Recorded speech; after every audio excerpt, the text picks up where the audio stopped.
थे 98, उसमें से 0 का स्कोर विपक्ष का आया और 98 पार्षद वहां की राजधानी में हमारे। मैं बात इसलिए कह रहा हूं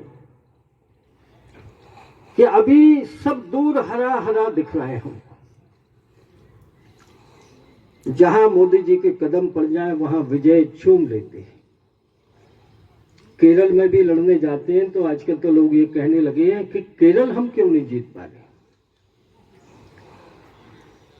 तो मेरा निवेदन ये है कि देखिए इन सब चीजों में आप लोग बैठा रहे हैं। देखिए, इसमें कोई गुंजाइश ही नहीं बचती है और ये बहस का मुद्दा हो ही नहीं सकता कि भारतीय जनता पार्टी कैसी पार्टी है। भारतीय जनता पार्टी क्षत्रपों पर आधारित, नेताओं पर आधारित, वंशों पर आधारित, परिवारों पर आधारित पार्टी नहीं है।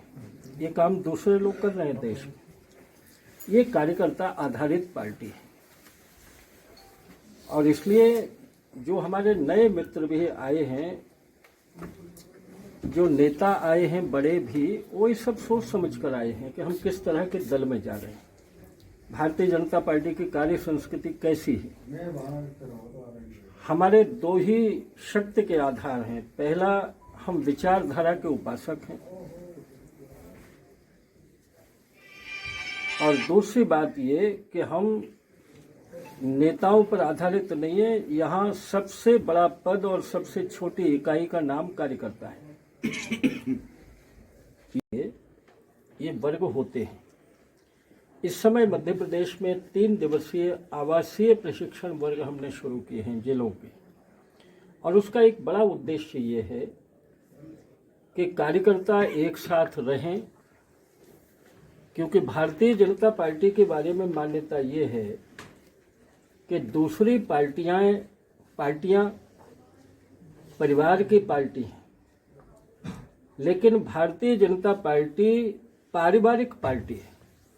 और अगर हमें पारिवारिक पार्टी बनाकर रखना है तो ये 3 दिन के जो आवासीय वर्ग होते हैं उसमें एक दूसरे के साथ रहना, खाना, उठना, बैठना, स्वभावों को समझना, दूसरे के अनुसार अपने को ढालना, इसलिए ये एक बहुत बड़ा कौशल है संगठन का, जो दीनदयाल जी के काल से लगातार संगठन में चल रहा है।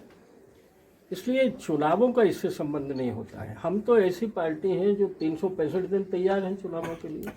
इसमें ट्रेनिंग देने की क्या जरूरत है। करते रहे, लेकिन हमने अपने प्रशिक्षण वर्गों को बंद नहीं किया। मेरे जैसे कार्यकर्ता भी राष्ट्रीय प्रशिक्षण वर्ग में, वर्चुअल प्रशिक्षण वर्ग में शामिल हुए थे। तो ये काडर आधारित पार्टी है और कार्यकर्ता निर्माण के लिए और उसका